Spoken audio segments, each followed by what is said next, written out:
Hey lady, welcome to the Grit, Growth, Grace podcast. If we haven't met, my name is Anne Marie. I'm wife to James and mom to 4 beautiful kids, plus 1 miscarried baby, from 9 months up to 8 years.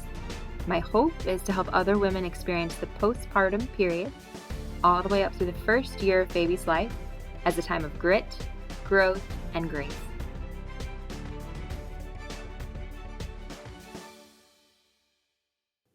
This is episode 27. Hey lady, I'm so excited for you to experience today's guest host, Dr. April Ritz, a pelvic floor physical therapist. She was a natural fit to address the topic of where do you hold your stress? Where do you hold your stress? She will cover really everything you need to know on this subject in a remarkably brief amount of time.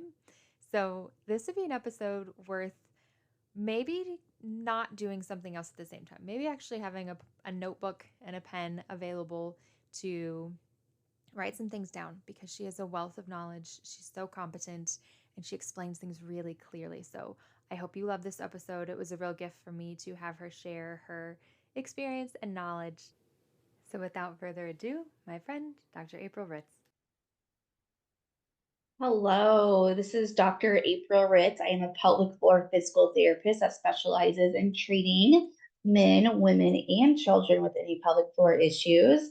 But today I was asked to talk about pelvic floor tension, pelvic floor dysfunction, like what are some of the symptoms, causes, and what can we do if we're having some pelvic floor tension issues. So I see a lot of men and women with pelvic floor tension or pelvic floor dysfunction, or other terms be like a hypertonic or overactive pelvic floor. And this is often when the pelvic floor muscles are actually too tight and they cannot relax as they should. So some of the symptoms that you may see with this can include like persistent pain or an aching sensation in the pelvis, vaginal, or rectal area.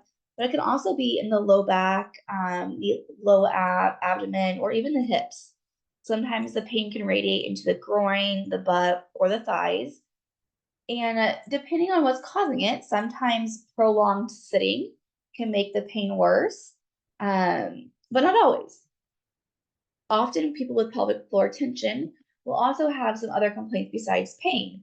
It could even just be solely a urinary symptom complaint, such as overactive bladder or increased urgency or frequency, difficulty starting a stream, or difficulty fully emptying. And sometimes patients I've seen have UTI-like symptoms, but their urinalysis is showing negative for infection. Sometimes, often people think that urinary leakage is due to muscles being too weak and they need to do Kegels. But sometimes, actually, urinary leakage can be from the muscles being too tight and tense. Other symptoms of pelvic floor tension would include constipation or straining, pain during or after a bowel movement. It could be sexual dysfunction. So this could be pain during or even after sex into the evening or even the next day for both men and women. For some, pelvic floor overactivity leads to more difficult time with arousal or orgasm. For men, it can lead to erectile dysfunction issues. And then there's some diagnoses such as vaginismus or vulvodynia, where a woman cannot tolerate a tampon being inserted or can't tolerate a pap smear exam or sex because their pelvic floor muscles are so tight and tense. So those are just a few of the symptoms of pelvic floor tension. And often with these comes emotional and mental stress and anxiety around these issues. A lot of people don't know who to talk to about these problems or where to go. So there's a lot of symptoms that are related to pelvic floor tension, and there is help out there.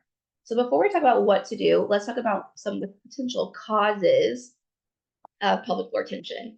I'm not going to go into detail because I only have about 5 to 10 minutes on this podcast, but some of the causes could be childbirth. So whether it was a C-section or vaginal delivery, perineal tearing can cause issues. You get a fast delivery. So any type of childbirth can lead to tension in the pelvic floor muscles. Other things would be stress and anxiety. So if we think about if we're holding a lot of stress Sometimes our upper neck muscles get tight or tender. There is a correlation between TMJ, so jaw pain, and pelvic floor pain. There is a connection between those. Um, Other things would be trauma or injuries, a fall on the tailbone, any surgery in the abdomen or pelvic region can lead to pelvic floor overactivity. A urinary tract infection or even a simple yeast infection sometimes will cause all this issues where the pelvic floor overreacts, and then we have pain months to even years later just from one UTI. Forceps delivery, with childbirth, um, other things could be like over exercise. So high level athletes are those who are doing a lot of core strengthening activities often have an overactive pelvic floor that can lead to pelvic floor symptoms and issues. So I am saying sometimes doing too much core exercises can be bad for people. And then specific conditions such as interstitial cystitis, endometriosis, PCOS, prostatitis, those are all symptoms or conditions that cause pelvic floor tension. So the pelvic floor needs to be worked on to help reduce some of the symptoms of pain and guarding. Other things that can contribute that we see in the clinic would be a history of past trauma or sexual trauma, or just a fear around sex or any pelvic floor aspect of exam. And then the last one that can be a cause, I'm sure there's others, but another cause could be chronic constipation and having to strain with bowel movements because that can cause more tension in the pelvic floor over time. So there's many things that we can do to work on releasing this pelvic floor tension. Normally it requires more than one approach. So this could be relaxation, pelvic floor physical therapy, or occupational therapy, stress management, and sometimes psychological support as well.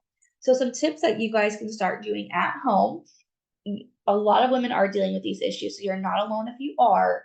But if you're not dealing with these, you have some friend in your life that is dealing with these issues. So just listening to this podcast can help your friends too. So first thing I would say is relaxation. Start with some deep breathing. Learning, there's plenty of YouTube videos out there, but learning how to do deep breathing into your belly and into your rib cage, and eventually out in the pelvic floor. So quick tip on this, I say if you're sitting there, go ahead, sit, kind of lean back in your chair or lay down on the couch or wherever you're at.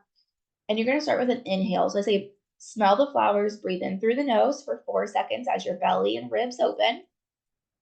And then pause at the top of the inhale, and then you're going to blow out the candles, exhale through the mouth as your belly lowers and ribs come in. So we'll do that again. Breathe in for 4. And then gently blow out the candles as your belly lowers, ribs come in. If you see a pelvic floor therapist, they will teach you how to add in the pelvic floor component with that too. But just doing deep breathing and getting your ribs and belly to open will help the pelvic floor. Some basic stretches that you guys can look up and do to help with pelvic floor tension would be butterfly stretch, happy baby, child's pose, a hamstring stretch, or a piriformis stretch. Those are all good ones to help open up the hip adductors, the inner thighs, the buttocks. And I would definitely consult with your provider or your local physical therapist before starting exercises. Other things that we do in clinic would be teaching women and men how to do external massage on the pelvic floor muscles to help reduce tension. And by doing massage, you're going to increase blood flow. So it's going to bring more blood flow. It's going to reduce tension and tightness in those areas, which will help. Abdominal massage is also very important, especially if you have abdominal scars or just if you push on your belly and you're like, oh, that's really tender. Doing some hands-on circles and deeper pressure can help release some tension in your abdomen. Other things would be a simple warm bath. Nothing in the bath water because that can lead to pelvic floor or vulvar irritation. Just a warm bath water with no products in it, and just do some deep breathing. Listen to the daily readings. Listen to a meditation or a reflection. Just relax. Listen to some music. Also, counseling if we need to. I refer a lot of people to counseling to address the stressors in their life. which is causing them to hold their pelvic floor tight all day. So this could be stressors from work. It could be stressors with extended family. It could be stressors in your marriage. And it could just honestly even just be stress from not being able to have sex because of pelvic floor tension. I highly recommend counseling and talking through this as well with somebody.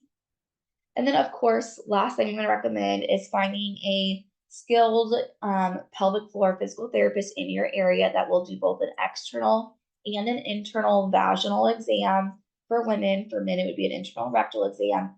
But finding a pelvic floor therapist who specializes in pelvic pain and can help you, can really help guide your journey. I do not recommend just Googling things and trying to do this yourself. Most times that doesn't work and people don't really know their body that well. So find somebody who's an expert at this. You can go online to Google and just type in pelvic floor physical therapist. There are websites out there too that you can put in your zip code that can help you find a pelvic floor therapist close to you. If you search APTA PT locator, you can put in your zip code. So I hope this is very helpful. A lot of women who are listening to this are probably pregnant or postpartum.